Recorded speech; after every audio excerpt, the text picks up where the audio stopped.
बद्रीनाथ की कथा ये भक्तों सारे जग में महान है। बद्रीनाथ की कथा ये भक्तों सारे जग में महान है।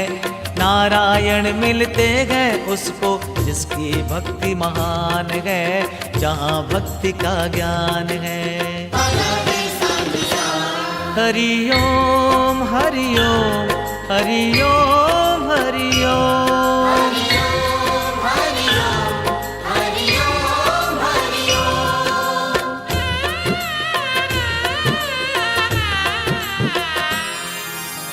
श्री नारायण के प्रिय भक्तों, श्री बद्रीनाथ जी की कथा संपूर्ण सृष्टि में श्रेष्ठ है, क्योंकि इस कथा का गुणगान चारों वेद 18 पुराण नित्य नियम से करते हैं।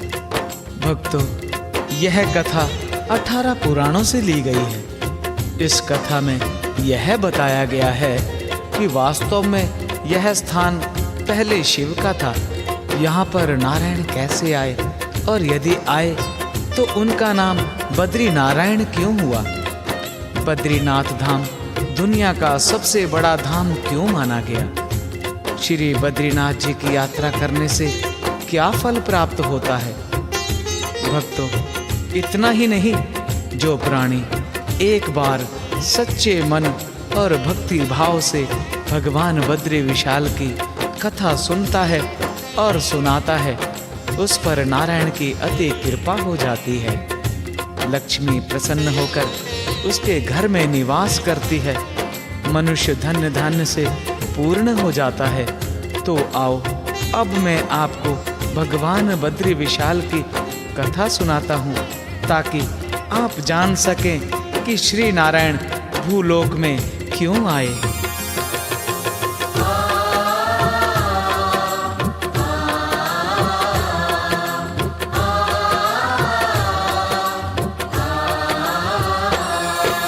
सतयुग में एक दुर्दम नाम का एक भयानक दैत्य हुआ।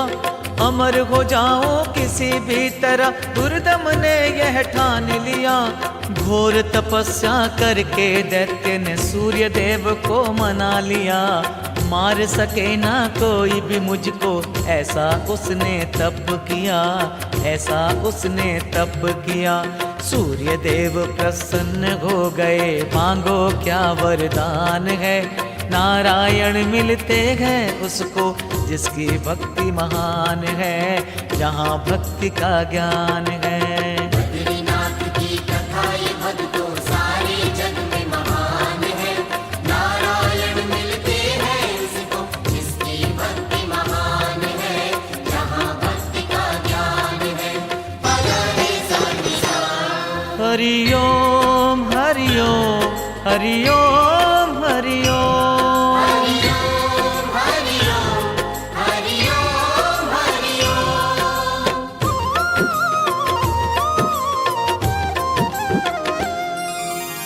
भक्तों, दुर्दम राक्षस ने कहा, सूर्यदेव मुझे अमर होने का वरदान दो। सूर्यदेव बोले, वत्स, सृष्टि का नियम है, जो यहाँ पर उत्पन्न होता है उसका अंत निश्चय है, इसलिए तुम कुछ और वर मांग सकते हो। दुर्दम ने सोचकर कहा, प्रभु फिर तो मुझे 1000 कवच कुंडल देने की कृपा करें, और साथ में यह वरदान दें कि मेरा एक कवच वही तोड़ सके जो पहले 10,000 वर्ष तक तपस्या करे और अपार शक्ति का मालिक हो। सूर्यदेव तथास्तु कहकर अंतर ध्यान हो गए। भक्तों, उस दिन के बाद दुर्दम दानव का नाम सहस्र कवच हो गया, और अपने कवचों के बल से सहस्र कवच ने युद्ध में पृथ्वीलोक से देवलोक तक जीत लिया, और चारों ओर अपने सैनिकों को भेजकर यह आदेश दिया, यदि कोई तपस्या करता हुआ दिखाई दिया तो उसको वहीं पर समाप्त कर दो। भक्तों, इस प्रकार तीनों लोकों में हाहाकार मच गया।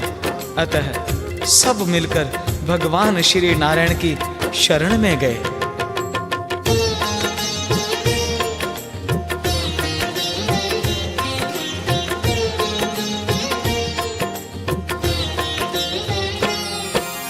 ऋषि मुनि सब देवता मानव विष्णु चरण में जाते गए। पापाचार बढ़ गया पृथ्वी पर, अपनी व्यथा सुनाते गए। रक्षा करो अब सहस्र कवच से, जग सारा परेशान है। हे नारायण सृष्टि दाता, तू सबका भगवान है, तू सबका भगवान है। प्रभु बोले अब चिंता छोड़ो, सोचना मेरा काम है।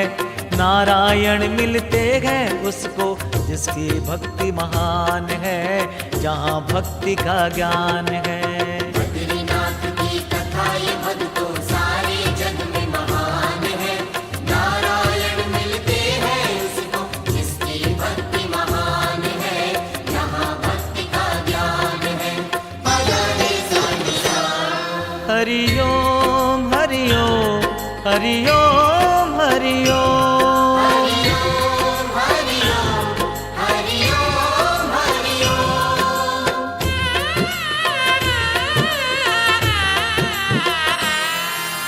भक्तों, श्री नारायण ने सोचा, यदि सतयुग में प्राणी इतना कष्ट में है तो जब घोर कलयुग आएगा तब क्या होगा। मुझे कुछ ऐसा उपाय करना पड़ेगा जिससे आने वाले युगों युगों तक हर प्राणी का उद्धार हो सके और सबको सहस्र कवच से भी छुटकारा मिल सके। इन सब समस्याओं का एक ही विकल्प था, आत्मचिंतन। अतः नारायण ने जग कल्याण के लिए तपस्या करने का निश्चय किया और अपनी दिव्य दृष्टि से देखा, तीनों लोकों में तपस्या करने के लिए सर्वश्रेष्ठ स्थान कहाँ है। तो ज्ञात हुआ कि पृथ्वी लोक में हिमालय के केदार खंड में एक ऐसा स्थान है जहाँ पर एक दिन की तपस्या करने से 10,000 वर्ष की तपस्या का फल प्राप्त होता है। बस फिर क्या था, श्री नारायण क्षीर सागर से सीधा भूलोक में आए तो देखा यह स्थान तो शिव का है और भोलेनाथ से यह स्थान कैसे प्राप्त करूं। तो श्री नारायण ने स्थान प्राप्त करने के लिए एक बहुत ही सुंदर लीला रची।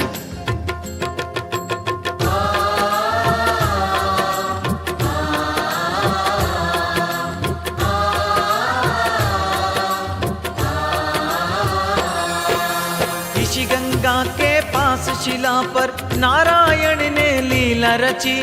बालक बनकर रोने लगे वो, पार्वती ने आवाज सुनी, कहने लगी है भोले भंडारी गण तुम्हारे कैसे गए। बालक किसका लेकर आए, भूत तुम्हारे ऐसे हैं, भूत तुम्हारे ऐसे हैं।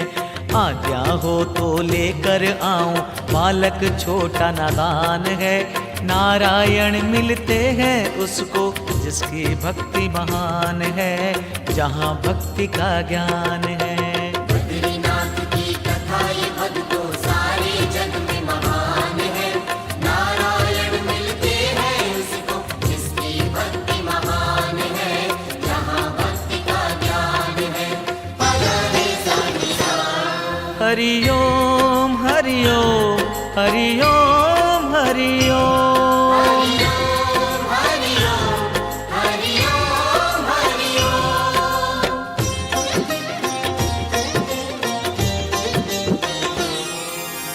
भक्तों, माँ तो माँ होती है, चाहे वो जगत जननी ही क्यों ना हो। बालक के रोने की आवाज सुनकर माँ अपने आप को रोक नहीं पाई और तुरंत बालक के पास चली आई। बालक बहुत ही सुंदर था। माँ पार्वती का हृदय पिघल गया और बालक को उठाया, अपने सीने से लगाया। बालक माँ की गोद पाकर शांत हो गया, मानो तीनों लोगों का सुख सिमटकर माँ की गोद में आ गया हो। माँ पार्वती बालक को प्यार करते करते भोलेनाथ के पास लेकर आई। भोलेनाथ तीनों लोकों के स्वामी, अंतर्यामी सब जान गए और नारायण की बाल लीला को देखकर प्रसन्नचित्त हो मन ही मन प्रणाम करने लगे। माँ पार्वती बोली, प्रभु देखो ना, बालक कितना सुंदर है। आप कहें तो इसे अपने पास रख लूं? भोलेनाथ मुस्कुराए और बोले, रख तो लो, परंतु बाद में पछताना नहीं। माँ बोली, इसमें पछताना क्या? और इतना कहकर बालक को कुटिया में सुला दिया।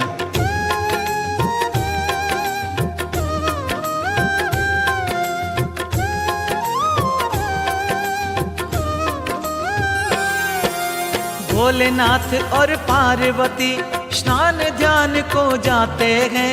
वापस आकर जब देखा तो कुटिया बंद वो पाते हैं। खोला द्वार जब कुटिया का तो दोनों देखते रह गए।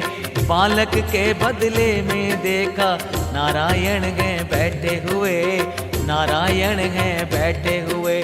बोली पार्वती, है नारायण आप कैसे विद्यमान हैं? नारायण मिलते हैं उसको जिसकी भक्ति महान है, जहाँ भक्ति का ज्ञान है। बद्रीनाथ की कथा ये भक्तों सारे जग में महान है। नारायण मिलते हैं उसको जिसकी भक्ति महान है, जहाँ भक्ति का ज्ञान है। पगड़े संसा हरि ओम हरि ओम हरि ओम हरि ओम।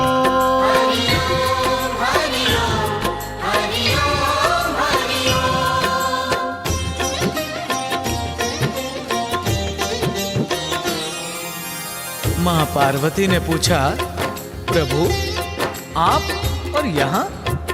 श्री नारायण मुस्कुराते हुए बोले, हाँ माँ, मैं वही बालक हूँ और जग कल्याण के लिए तपस्या करने आया हूँ।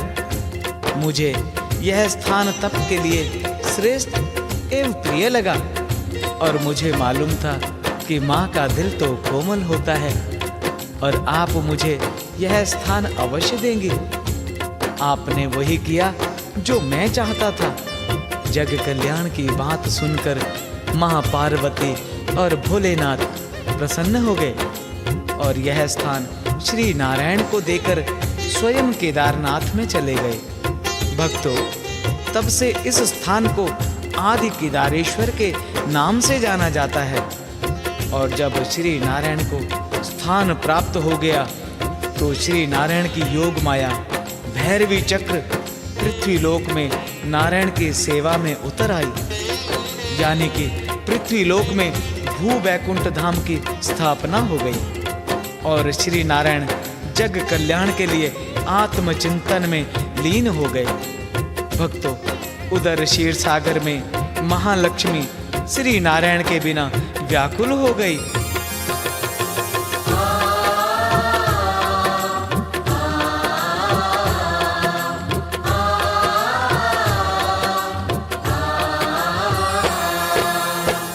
सागर में महालक्ष्मी व्याकुल होकर घूम रही।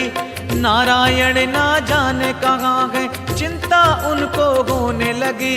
नारायण नारायण करते नारद मुनि पधारे हैं। आओ मुनि जी जल्दी बोलो, समाचार क्या लाए हैं, समाचार क्या लाए हैं।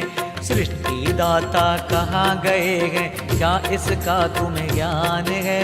नारायण मिलते हैं उसको जिसकी भक्ति महान है, जहाँ भक्ति का ज्ञान है। बद्रीनाथ की कथा ये भक्तों सारे जग में महान है। नारायण मिलते हैं उसको जिसकी भक्ति महान है, जहाँ भक्ति का ज्ञान है। पगड़े संसा हरि ओम हरि ओम हरि ओम हरि ओम।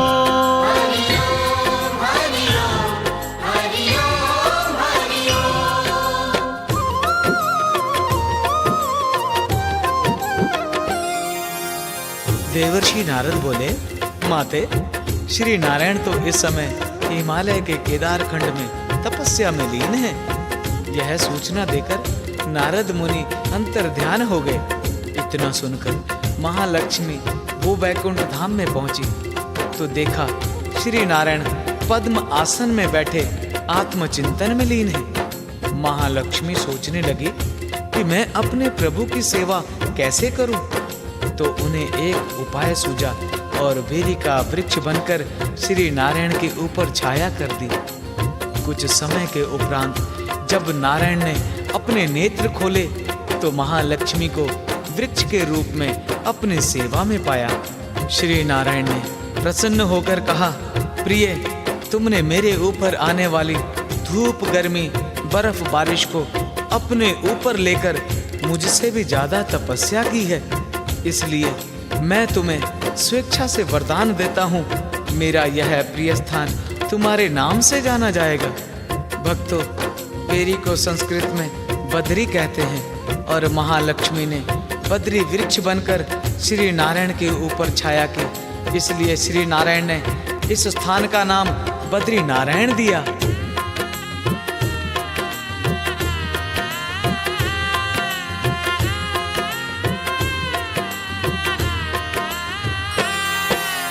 उसी समय की बात है भक्तों, धर्म मूर्ति ने तप किया। बीता समय तो नारायण ने मूर्ति देवी को दर्श दिया। मांगो देवी कुछ भी मांगो, क्या तेरा अरमान है? बोली माता पुत्र बनो तुम, दे दो ये वरदान है, दे दो ये वरदान है। नर नारायण बनकर आए, सृष्टि के भगवान है। नारायण मिलते हैं उसको जिसकी भक्ति महान है, जहाँ भक्ति का ज्ञान है। बद्रीनाथ की कथा ये भक्तों सारे जग में महान है। नारायण मिलते हैं उसको जिसकी भक्ति महान है, जहाँ भक्ति का ज्ञान है। पगरे संसा हरि ओम हरि ओम हरि ओम हरि ओम।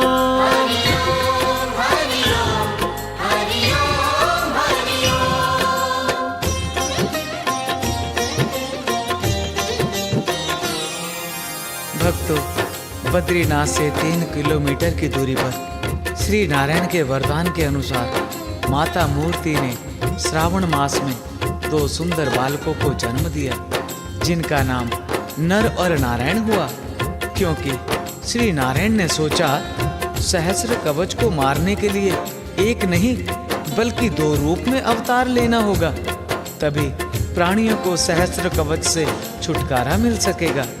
इसलिए नर और नारायण बाल अवस्था में ही माता मूर्ति से आज्ञा लेकर तप करने के लिए बद्रिका आश्रम में आए और कुछ ही समय के उपरांत उनकी तपस्या का तेज पृथ्वीलोक से स्वर्गलोक और स्वर्गलोक से ब्रह्मलोक तक पहुंच गया, जिससे इंद्र घबरा गया, कहीं ये तपस्वी तप के बल से मेरा इंद्र सिंहासन न छीन ले। इसलिए उसने नर नारायण की तपस्या को भंग करने के लिए नाना प्रकार के उपाय करने लगा। कभी शेरों की दहाड़ से तो कभी हाथी की चिंगाड़ से श्री नर नारायण की तपस्या में विघ्न करने लगा, परंतु इंद्रदेव नहीं जान पाए कि श्री नर नारायण तो भगवान विष्णु के अवतार हैं, भला उन्हें कोई क्या विचलित कर पाएगा।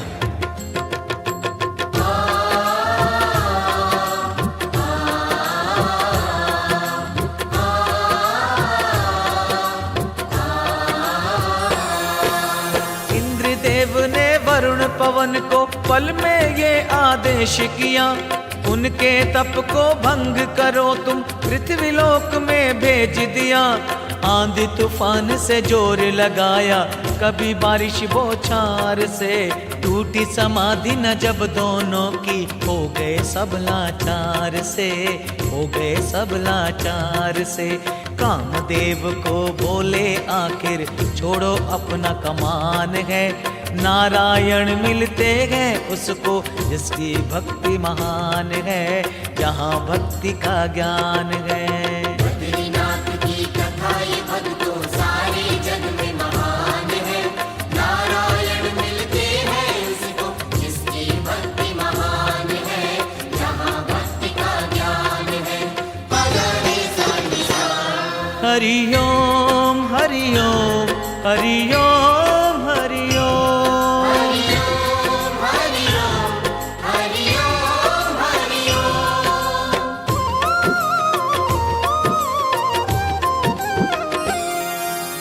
भक्तों, आखिर में इंद्रदेव ने कामदेव, बसंत, गंधर्व और 16,000 अप्सराओं को श्री नर नारायण की तपस्या भंग करने के लिए बद्रिका आश्रम में भेज दिया।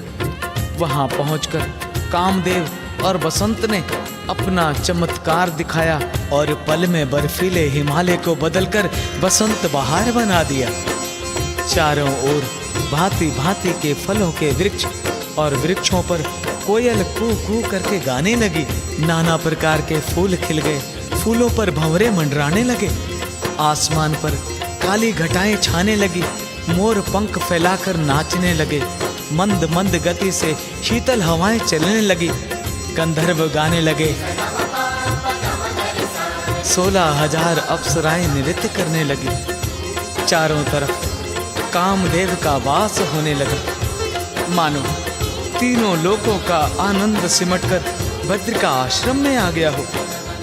ऐसे वन का निर्माण कर दिया जिसका वर्णन करना भी असंभव है। गाने बजाने व नाचने की ध्वनि सुनकर श्री नारायण ने अपने नेत्र खोले तो देखा अप्सराएं नृत्य कर रही हैं, गंधर्व गा रहे हैं। चारों ओर कामदेव का वास हो रहा है। यह देखकर नारायण सब कुछ समझ गए।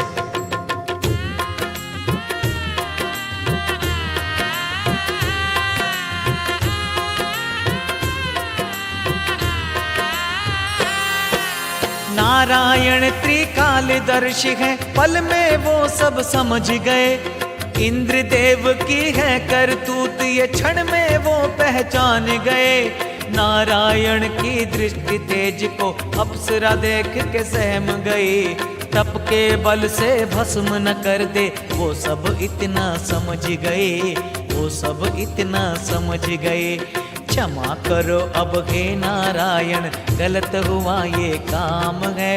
नारायण मिलते हैं उसको जिसकी भक्ति महान है, जहाँ भक्ति का ज्ञान है। बद्रीनाथ की कथा ये भक्तों सारे जग में महान है। नारायण मिलते हैं उसको जिसकी भक्ति महान है, जहाँ भक्ति का ज्ञान है।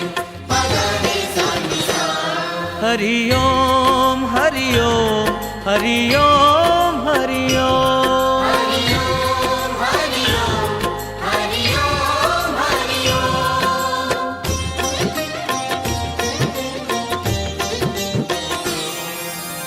सभी अप्सराओं गंधर्वों को सहमा हुआ देखकर श्री नारायण मधुर वाणी से बोले, आप सब डरे नहीं, आप हमारे अतिथि हैं। अतः आनंद से मेरे आश्रम में रहो। और इंद्रदेव को समझाने के लिए श्री नारायण ने अपनी जंघा को चीरकर उसमें से उर्वशी को प्रकट किया और उर्वशी के साथ कई सैकड़ों दासियां भी प्रकट हुई। उर्वशी की सुंदरता से पूरा बद्रिका आश्रम शोभायमान हो उठा और उर्वशी की दासियां भी इतनी सुंदर थी कि उनकी सुंदरता के आगे स्वर्ग की अप्सराएं भी फीकी लगने लगी। श्री नारायण के इस चमत्कार को देखकर अप्सराएं लज्जित होकर क्षमा मांगने लगी। श्री नारायण ने उन्हें क्षमा करते हुए कहा, तुम स्वर्गलोक से भूवैकुंठ मेरे प्रिय स्थान पर आई हो, इसलिए तुम कोई मन चाहा वर मांग सकती हो। श्री नारायण की प्रिय वाणी सुनकर सब अप्सराएं मंत्र मुक्त हो गई और कहने लगी, प्रभु आप तो बड़े ही दयालु हैं। यदि आप हमें कुछ देना ही चाहते हैं तो कृपा करके हम सबको अपने चरणों की दासी बना लो।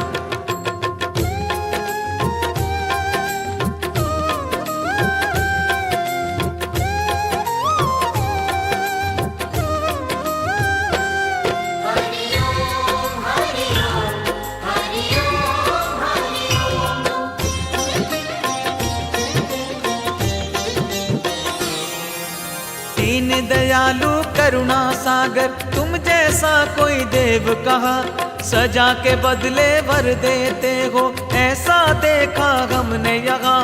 दासी बना लो अपने चरण की है सबका अरमान ये, पूरी करो हम सबकी इच्छा, दे दो हमें वरदान ये, दे दो हमें वरदान ये। प्रभु बोले ये हो नहीं सकता, तप में मेरा ध्यान है, नारायण मिलते हैं उसको जिसकी भक्ति महान है, जहाँ भक्ति का ज्ञान है। बद्रीनाथ की कथा ये भक्तों सारे जग में महान है, नारायण मिलते हैं उसको जिसकी भक्ति महान है, जहाँ भक्ति का ज्ञान है।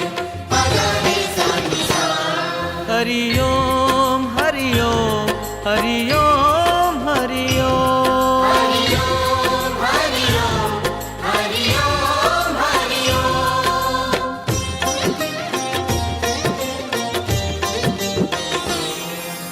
भक्तों, श्री नारायण बोले, हे देवियों, मैं इस अवतार में जग कल्याण के लिए तपस्वी बनकर आया हूँ, इसलिए मैं इस समय तुम्हारी इच्छा पूर्ण नहीं कर सकता, अतः यह संभव भी नहीं है।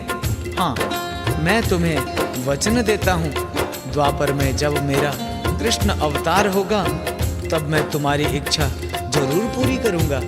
इस समय तुम आनंद पूर्वक स्वर्ग लोक में जाओ और यह उर्वशी मेरी ओर से इंद्र को भेंट में दे देना। इतना कहकर श्री नारायण फिर से तपस्या में लीन हो गए। भक्तों, देवर्षि नारद ने सोचा कि सहस्र कवच का अंत शीघ्र कैसे होगा, क्योंकि सहस्र कवच के भय से सब प्राणी व्याकुल हैं और प्राणियों को सहस्र कवच से जल्दी छुटकारा दिलाने के लिए श्री देवर्षि नारद को एक उपाय सूझा और नारद जी सीधा सहस्र कवच राक्षस के पास गए और कहा, दानवराज, दो बालक बद्री धाम में घोर तपस्या कर रहे हैं, मुझे डर है कहीं ये बालक तपस्या करके तुम्हारे कवच ना तोड़ दें।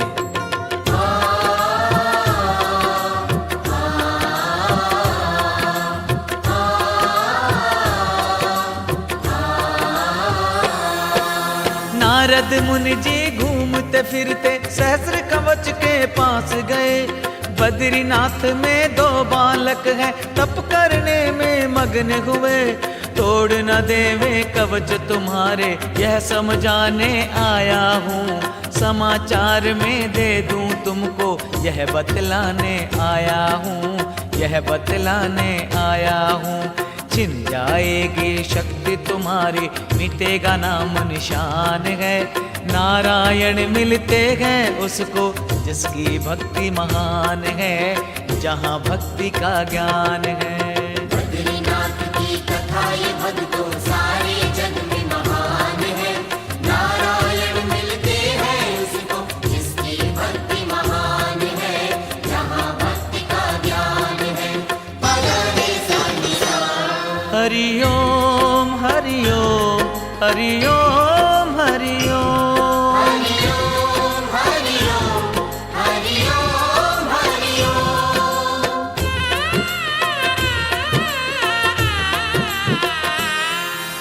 भक्तों, नारद मुनि सहस्र कवच राक्षस को भड़काकर चले गए और सहस्र कवच ने सीधा जाकर श्री नारायण को युद्ध के लिए ललकारा और श्री नारायण यही तो चाहते थे।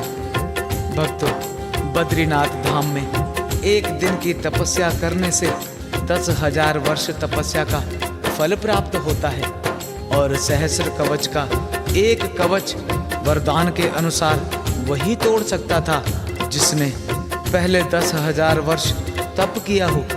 इसलिए एक दिन नर तपस्या करते और नारायण युद्ध करते, और जब नर युद्ध करते तो नारायण तपस्या करते। इस प्रकार एक दिन के युद्ध में सहस्र कवच का एक कवच टूट जाता। भक्तों, जब सहस्र कवच के 999 कवच टूट गए तो सहस्र कवच डर के भाग गया और सूर्यदेव की शरण में जाकर छुप गया। भक्तों, श्री नर नारायण पीछा करते हुए सूर्य देव के पास पहुंचे और बोले, सूर्य देव, यह तो दुराचारी दानव है, इसको हमें सौंप दो। हमें इसका वध करना है ताकि सभी प्राणियों को शांति प्राप्त हो सके।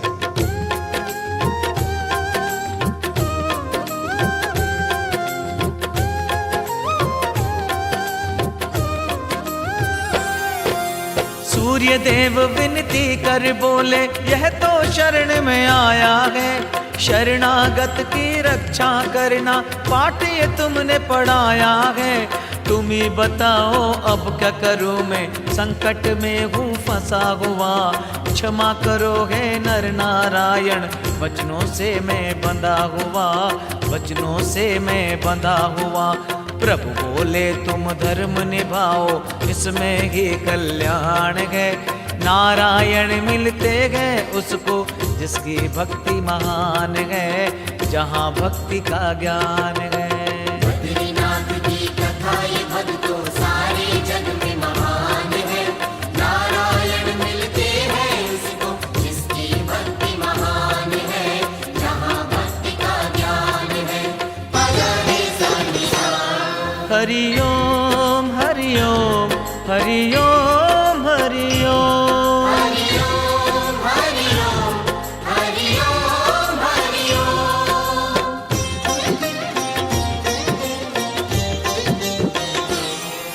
श्री नारायण के प्रिय भक्तों, सूर्य देव की विनती सुनकर श्री नारायण बोले, सूर्य देव, इस समय तुम शास्त्रों के अनुसार शरणागत की रक्षा कर रहे हो, परंतु जब द्वापर युग आएगा तो कुंती के आह्वान करने पर तुमको यही राक्षस कुंती की गोद में डालना पड़ेगा, जिसका नाम कर्ण होगा। उस समय नर अर्जुन होगा और मैं स्वयं कृष्ण बनकर आऊंगा। तब महाभारत युद्ध में कर्ण का वध अर्जुन के हाथों ही होगा।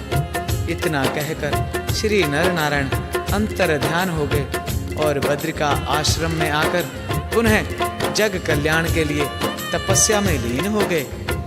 और सभी ऋषि मुनि देवतागण श्री नर नारायण की जय जयकार करते हुए पुष्प वृष्टि करने लगे।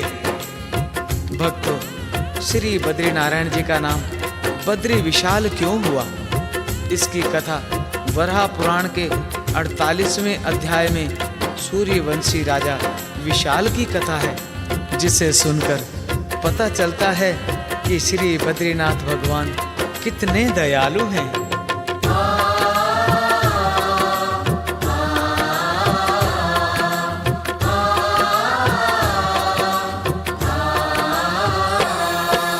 द्वापर में एक सूर्यवंश के विशाल नाम के राजा हुए। उनसे युद्ध में राजाओं ने राजपाट सब छीन लिए। दुखी अवस्था में राजा ने घर संसार को छोड़ दिया। प्रभु करेंगे रक्षा हमारी, मन में ये विश्वास जगा, मन में ये विश्वास जगा। बद्री धाम में पहुंच गए वो, प्रभु चरणों में ध्यान है। नारायण मिलते हैं उसको जिसकी भक्ति महान है, जहाँ भक्ति का ज्ञान है। बद्रीनाथ की कथा ये भक्तों सारे जग में महान है। नारायण मिलते हैं उसको जिसकी भक्ति महान है, जहाँ भक्ति का ज्ञान है। हरि ओम हरि ओम हरि ओम हरि ओम। हरि ओम हरि ओम हरि ओम हरि ओम।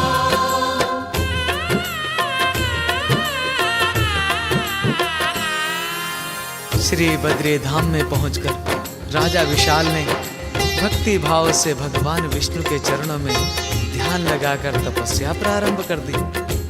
राजा की तपस्या से प्रसन्न होकर श्री नर नारायण ने उनको दर्शन दिए और कहा, हम तुम्हारी तपस्या से प्रसन्न हुए, मांगो तुम्हें क्या वरदान चाहिए। राजा बोले, प्रभु आप दोनों वर देने वाले देव श्रेष्ठ कौन हैं? तब श्री नर नारायण ने कहा, जिनको प्रसन्न करने के लिए तुम तपस्या कर रहे थे, हम वही हैं। राजा ने कहा, मैं तो भगवान विष्णु की आराधना कर रहा था।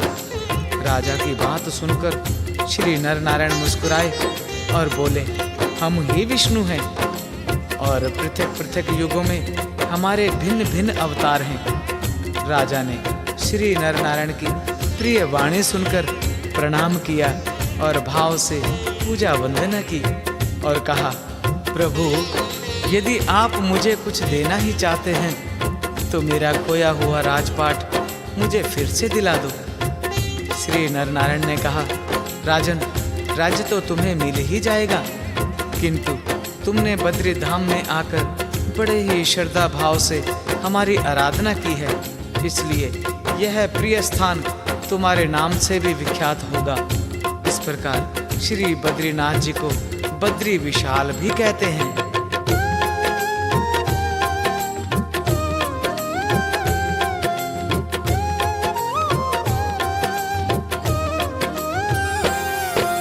द्वापर में श्री नर नारायण लीला नई रचाने लगे। कृष्ण अर्जुन अवतार के लिए बद्री धाम को छोड़ चले। ऋषि मुनि देवता हाथ जोड़ के प्रभु से विनती करने लगे, प्रभु हमको ना छोड़ के जाओ। व्याकुल वो सब होने लगे, व्याकुल वो सब होने लगे। छोड़ के ना जाओ नारायण, तुम ही हमारे प्राण हैं।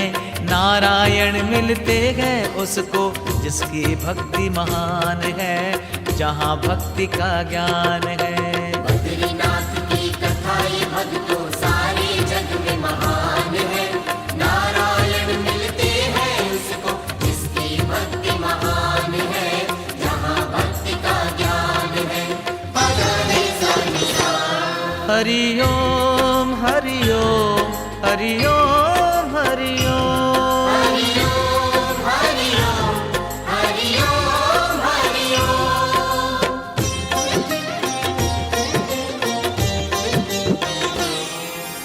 भक्तों, द्वापर में जब श्री नर नारायण कृष्ण अर्जुन अवतार ग्रहण करने के लिए बद्री धाम से जाने लगे तो सभी ऋषि मुनि देवतागण श्री नर नारायण भगवान को बद्री धाम में रहने के लिए विनती करने लगे। ऋषि मुनि और देवताओं की करुणामयी विनती सुनकर श्री नारायण बोले, कुछ समय के बाद कलयुग आने वाला है, इसलिए मेरा साक्षात रूप में रहना संभव नहीं है। अतः समय के अनुसार मेरा अर्चा अवतार हो गया है। आप सब जाकर नारद कुंड से मेरी मूर्ति निकालकर उसकी स्थापना करो, जिसकी पूजा अर्चना समय के अनुसार 6 महीने देवता और 6 महीने मानव पूजा करेंगे। जो भी प्राणी उस मूर्ति के दर्शन करेगा उसको साक्षात दर्शन का फल प्राप्त होगा। इस प्रकार ब्रह्मादि देवताओं ने मिलकर नारद कुंड से मूर्ति निकाली और विश्वकर्मा से मंदिर बनवाकर मूर्ति की स्थापना की, जिसकी पूजा अर्चना के लिए प्रधान अर्चक श्री नारद जी हुए।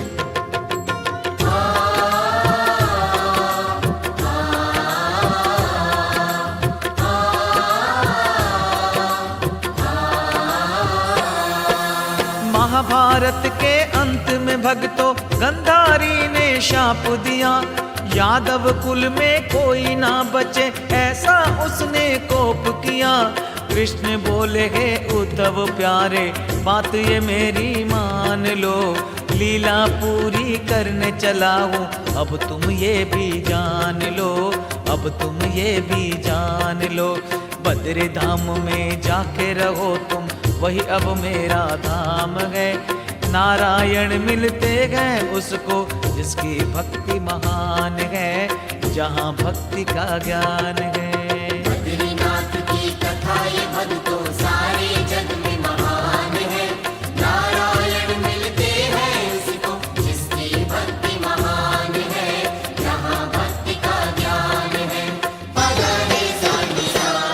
हरि ओम हरि ओम हरि ओम हरि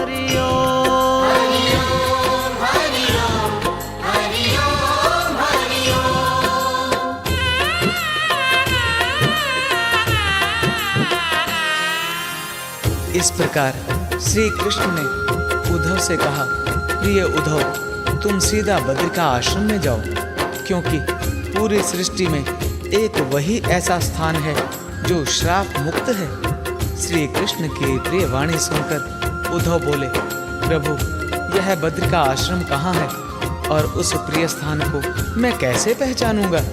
तो श्री कृष्ण बोले, हे उद्धव, हिमालय के केदार खंड में जहाँ पर एक धारा गर्म जल की बह रही हो और एक धारा शीतल जल की बह रही हो, उसी जगह को भूवैकुंठ बद्री धाम कहते हैं और वही मेरा प्रिय स्थान है। मैं हर पल हर घड़ी वहीं पर रहता हूँ। इस प्रकार श्री कृष्ण ने उद्धव जी को बद्री धाम में भेज दिया। भक्तों, आज भी उद्धव जी बद्री धाम में विराजमान हैं। भक्तों, कुछ समय के लिए एक ऐसा धर्म आया जिसमें मूर्ति पूजना बंद हुआ। अतः बद्री धाम के पुजारियों ने मूर्ति को पुनः नारद कुंड में छुपा दिया और जब कलयुग में मूर्ति पूजना फिर से प्रारंभ हुआ तो सभी देवता मानव कैलाश पर्वत भगवान शिव के पास गए।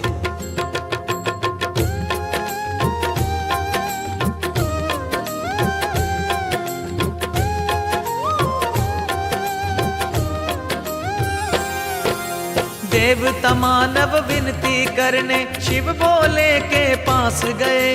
शिव महिमा को गा गा करके शिव भोले को मनाने लगे।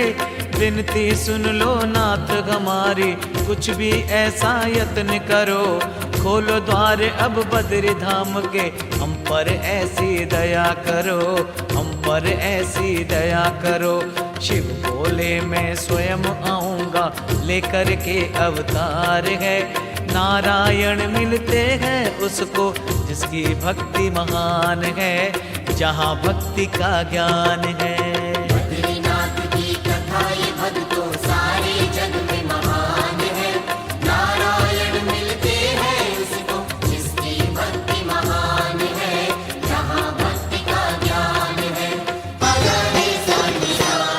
हरि ओम हरि ओम हरि ओम हरि ओम। हरि ओम हरि ओम हरि ओम हरि ओम।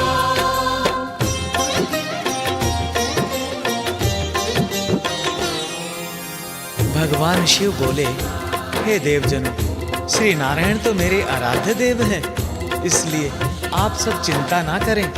मैं शीघ्र ही शंकराचार्य के रूप में अवतरित होकर श्री बद्री धाम में आऊंगा और स्वयं अपने हाथों से बद्रीनाथ जी की स्थापना करूंगा, ताकि जो भी प्राणी उस मूर्ति के दर्शन करेगा उसको मोक्ष प्राप्त होगा। भक्तों, कुछ समय के उपरांत अपने वचनों के अनुसार भगवान शिव ने जगत गुरु शंकराचार्य के रूप में अवतार लिया और छोटी ही अवस्था में श्री बद्री धाम में आए और नारद कुंड से श्री बद्रीनाथ जी की मूर्ति निकालकर स्थापना की और सनातन धर्म की एकता अखंडता के लिए चारों दिशाओं में धर्म अर्थ काम मोक्ष के लिए 4 धामों की स्थापना की और शास्त्रों के अनुसार सर्वश्रेष्ठ धाम श्री बद्री धाम को ही माना और 4 धामों की पूजा अर्चना के लिए अपने 4 शिष्यों को स्थान दिया।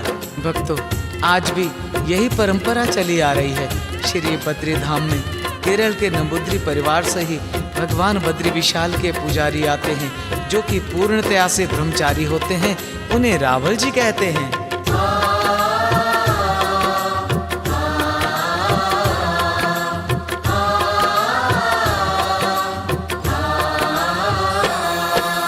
बद्रीनाथ के प्यारे भक्तों, कथा थी बद्री धाम की। बद्री धाम में जो भी आए महिमा गाए नाम की। कैसा भी कोई पापी क्यों ना हो जाता यहाँ पार है। नर नारायण की लीला तो जग में अपरंपार है, जग में अपरंपार है। जो भी मांगो पल में देता करुणामय भगवान है। नारायण मिलते गए उसको जिसकी भक्ति महान है, जहाँ भक्ति का ज्ञान है। कथा ये भक्तों सारे जग में महान है। नारायण मिलते हैं उसको जिसकी भक्ति महान है। जहाँ भक्ति का ज्ञान है। पदा रे सा नि सा। हरि ओम हरि ओम हरि ओम हरि ओम। हरि ओम हरि ओम हरि ओम हरि ओम।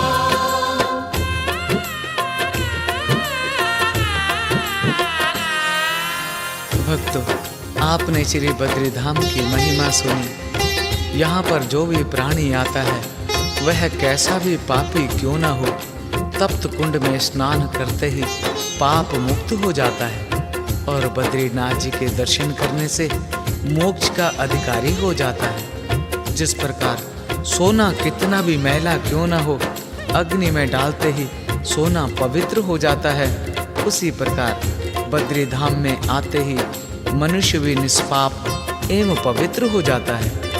भक्तों, बद्री धाम में जाप करना, दान देना और तपस्या करना सबसे श्रेष्ठ माना गया है। जैसे कि आप अपने घर में 10,000 माला जाप करो और बद्री धाम में केवल एक ही माला जाप करो, एक बराबर है। यहाँ पर किया गया दान भी 10 गुना फलदायी है।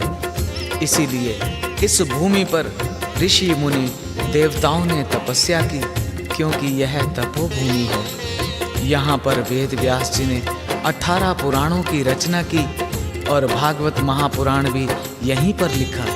इसलिए इस भूमि को भागवत भूमि भी कहते हैं। यहाँ पर स्वयं श्री नारायण रहते हैं, इसलिए इस भूमि को वैकुंठ कहते हैं।